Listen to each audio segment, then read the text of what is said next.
And then I fell asleep, and I wake up 2 weeks later out of a coma, and I can ask my mom, like, wait, so like, where's Chase?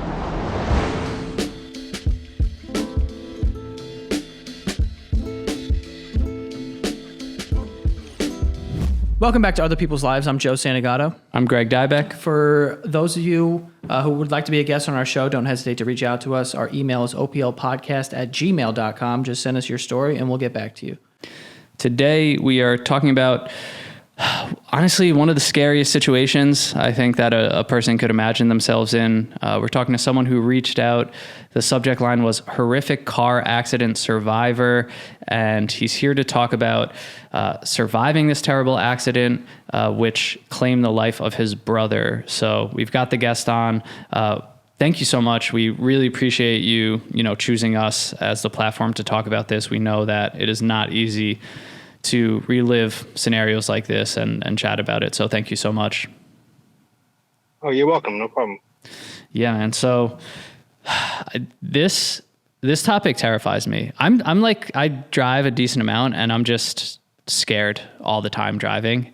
And you hear stories like this, or sometimes even you're driving and you pass what look like horrible accidents. I don't know how many of us know people that have actually been affected in that way. And then in this case, being with a sibling, a loved one that does not survive the thing that you survived. So to kick this off, can you just talk a little bit about, prior to this accident, what was that day like? What was happening? And you could tell us a little bit about your brother as well.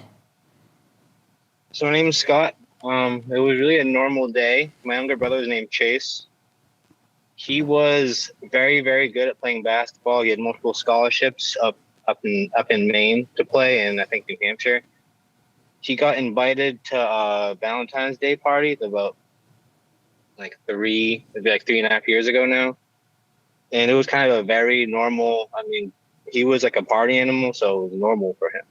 Like, he went out a lot, so I ended up going out with him. And I ended up getting completely obliterated. I don't really drink. I'm a smoker. I smoke weed.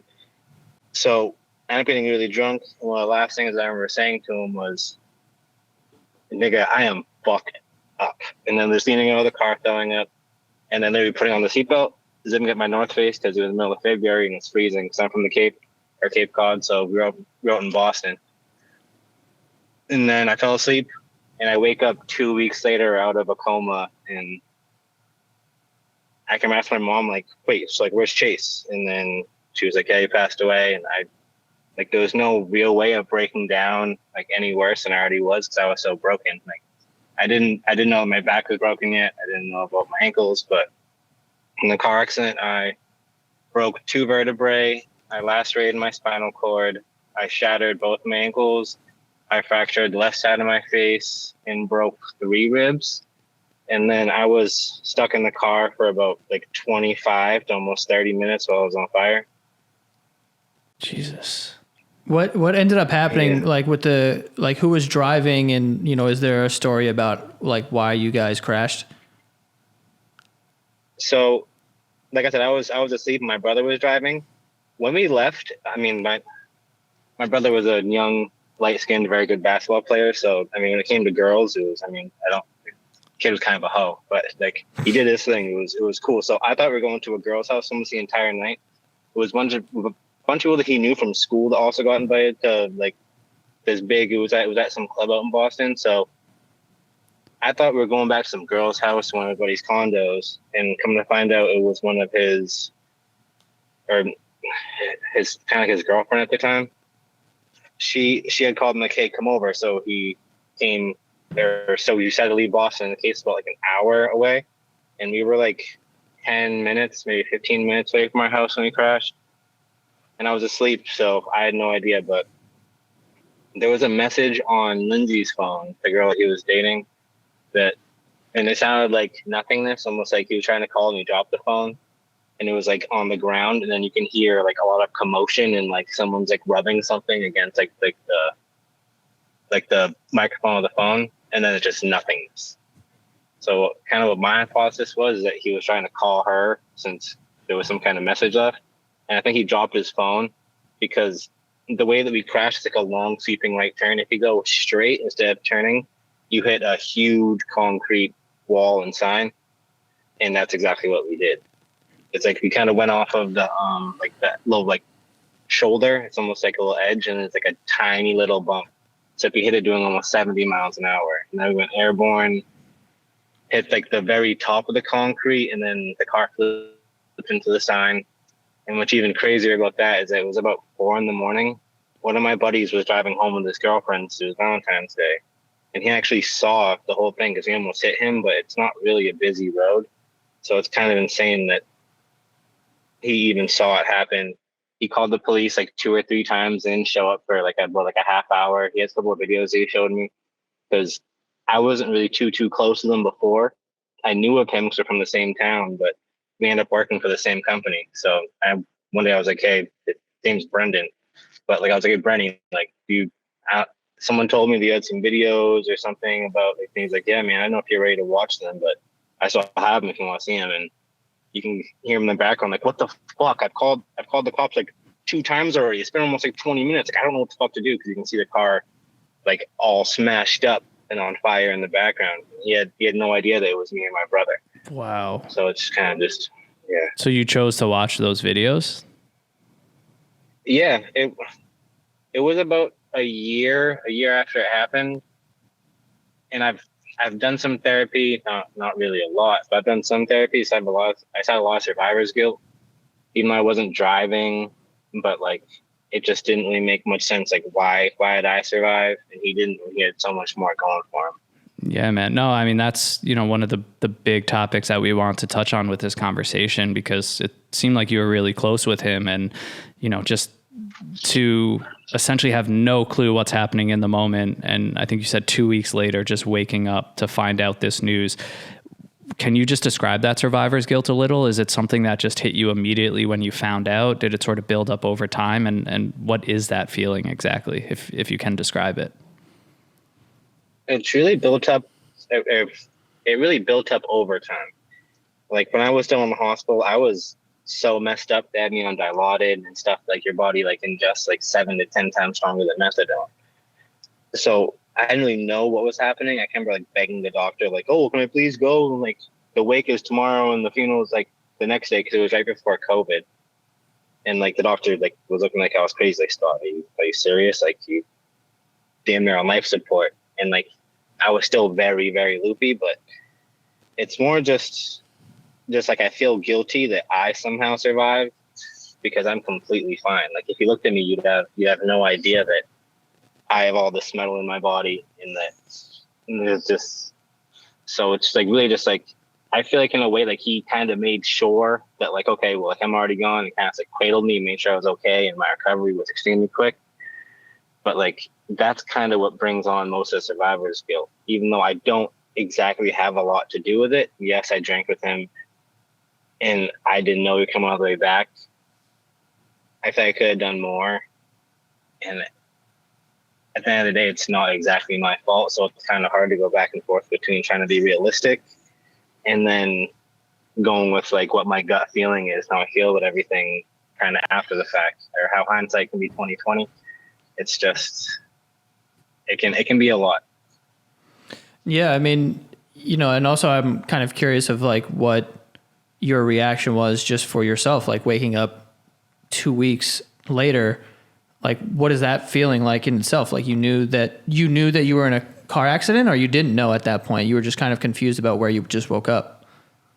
Oh, I had no fucking clue my first memory was them saying cough, cough, cough, and then them pulling a tube out of my throat. That was like, it was almost like a cartoon because I couldn't believe how long it was, but it was my breathing and my feeding tube from when I was in a coma. So it was that. And then for the first 2 or 3 days, I have zero memory. And then about 4 days after that, it got fuzzy.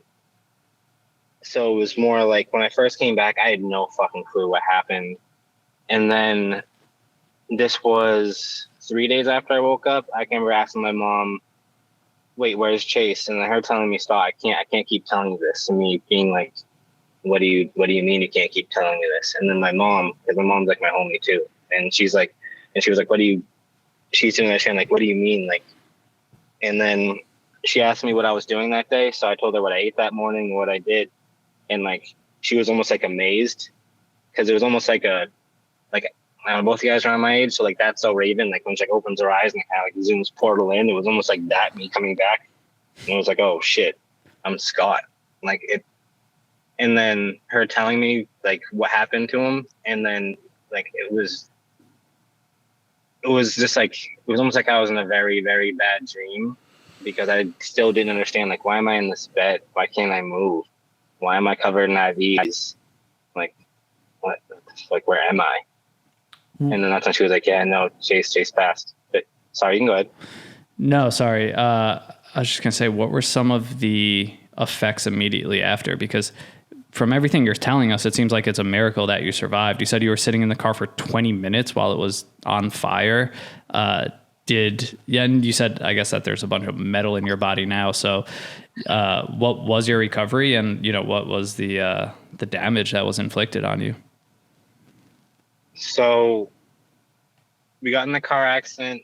As soon as the cops showed up, they found my brother, or didn't found, but they saw my brother obviously in the driver's seat. The whole engine came through the dashboard, and it was almost like laying on top of him. And then when they found me, I was in the back seat covered in the wiring harness and a bunch of like the dash plastic pieces. And this was because I met the cop on like the first year anniversary, because I went there, like I went to the crash at like 4 a.m. same time that happened. And then the cop actually pulled over and was like, hey, I just want to let you know to be careful close to the road. There was like a bad accident here about a year ago. And I was like, yeah, like, it was me. I'm here to like just kind of mourn my brother. And the cop kind of sat and looked at me for a second, and I was like, this is awkward.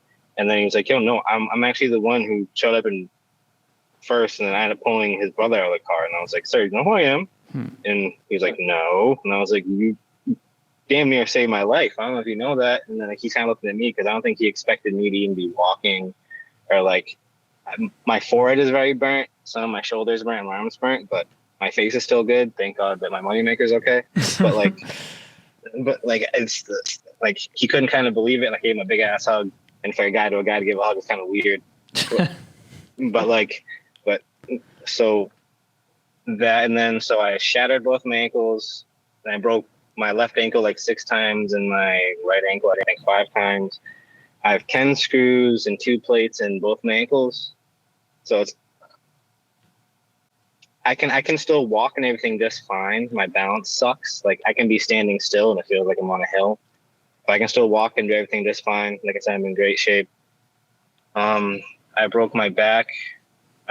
So it was one vertebrae was broken a lot worse than the other one.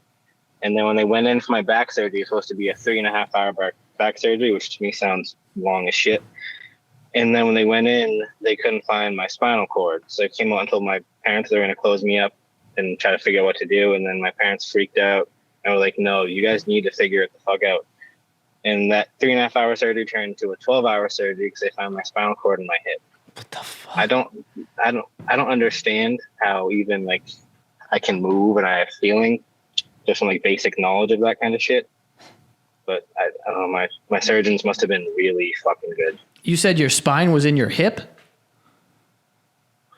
My spinal cord they found in my hip. Jesus, I didn't even know that. I thought that if the spinal cord was gone, like, that's it.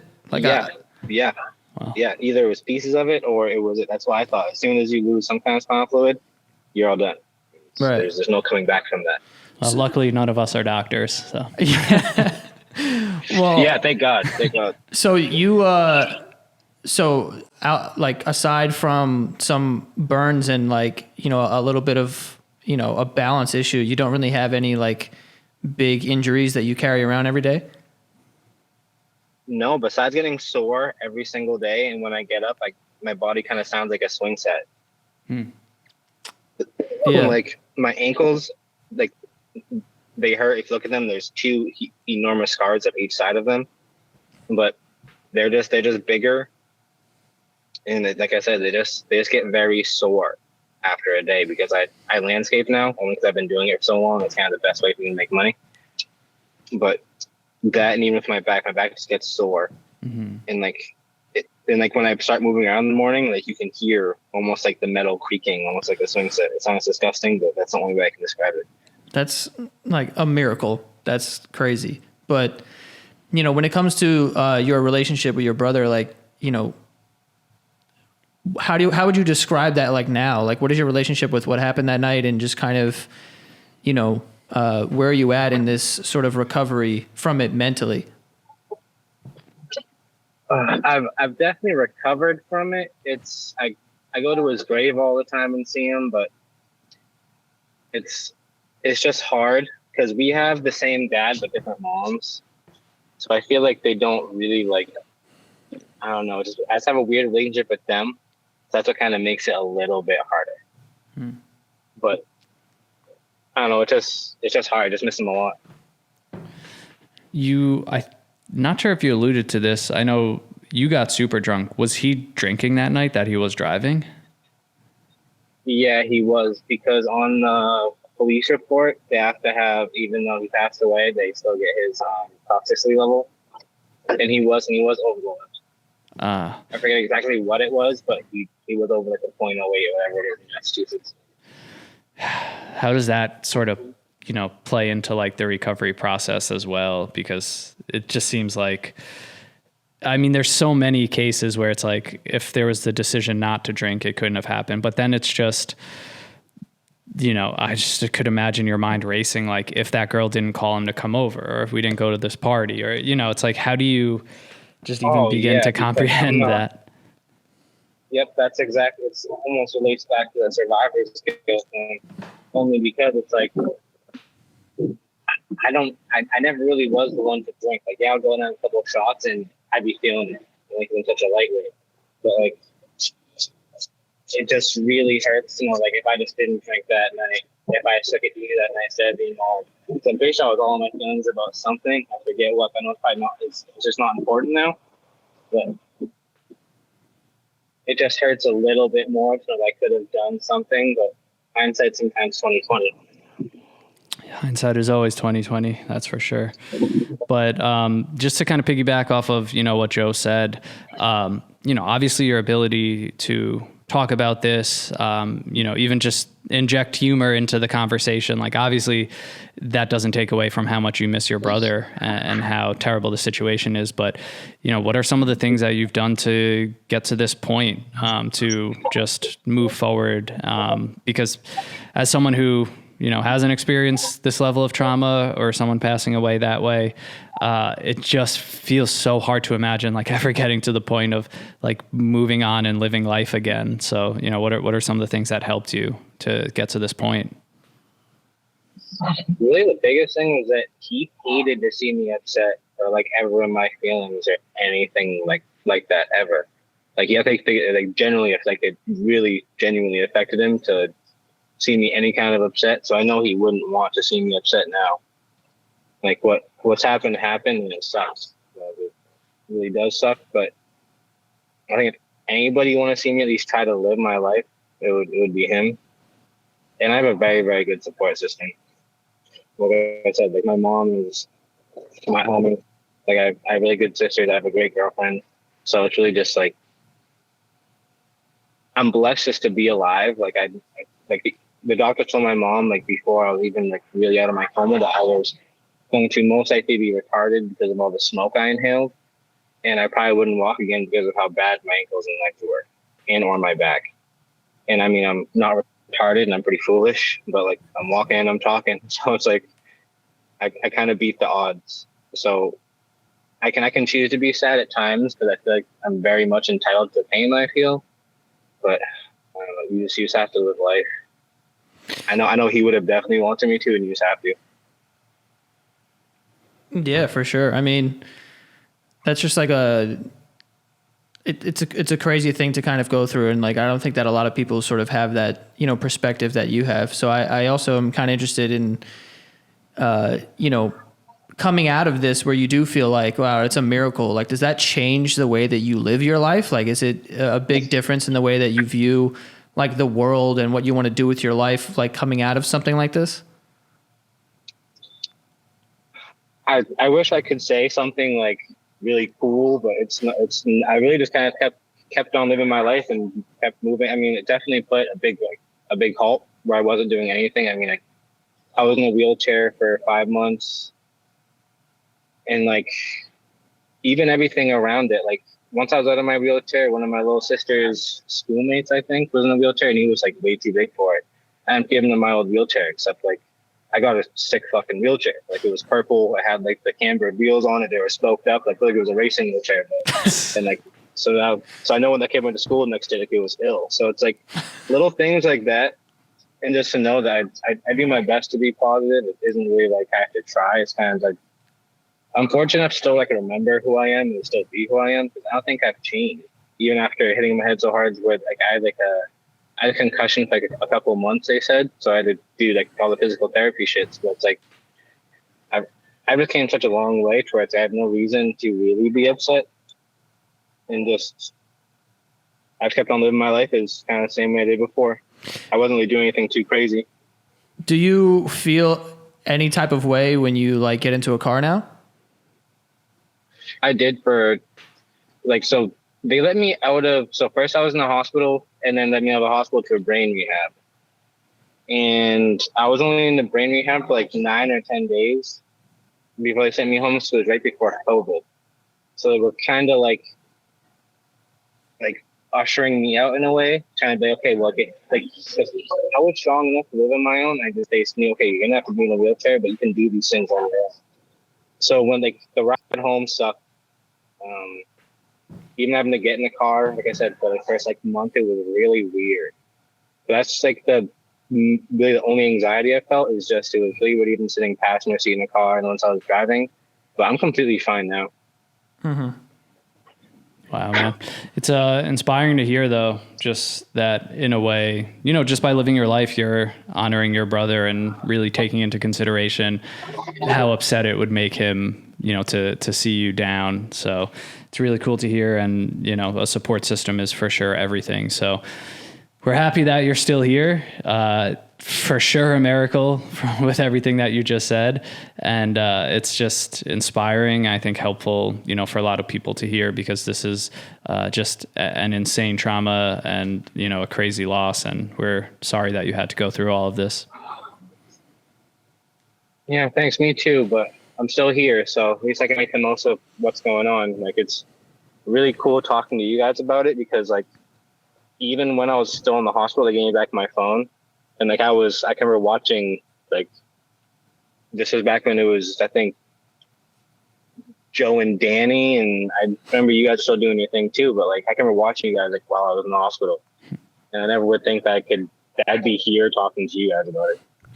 That's kind of wild. That's crazy how that works when you think about it. Yeah, that is. Well, we appreciate you coming on, man, and talking to us. Like that's a life-changing thing, like, to kind of go through, and you seem to be just like crushing it, and it's not even that long ago. You know what I mean? Yeah, just I've known also a lot of people that have gotten less than half of, like, you know what I mean? Like they haven't gotten as hurt as I have, and they still aren't living normally.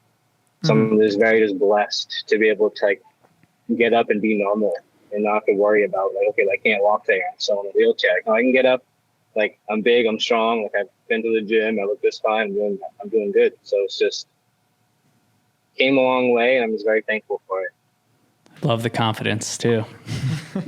But thanks, man. No, man, it's I think just hearing your attitude, and you know, you share the story, and you know, just having fun in this conversation alone is really going to help a lot of people who, you know, are experiencing any sort of trauma, loss, or, you know, just trying to pick themselves back up. So can't thank you enough for reaching out, and we really appreciate it, and obviously wish you the best of luck with everything. Of course, and thank you for having me. And so, you know, everybody, you can do it, even if it seems hard as shit. Just keep trying. Dude, thank you so much for taking the time. We appreciate you. Thank you too, Joe. I appreciate it. All right, have a good one. Have a good one. All right, later, guys. Bye.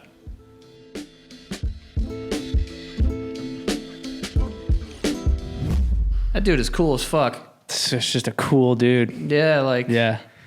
I can't even imagine that, man. And I appreciate his honesty too. When I asked the question, like, do you see life differently? He's like, not really. Like, I just do my thing. Like, and I get that. I feel like that's probably, I don't think that he realizes how strong you have to be able to do that too. Just to get to that point, you know? Yeah, to get to the point where you're like, yo, I'm just living my life now. I just have to do what I got to do. Like, that takes a long time. Like he was just alluding to. Some people, they never are the same after something like that. Mm-hmm. Or they, understandably too. Yeah, especially after all the fucking injuries and this and that. Like, dude, crazy.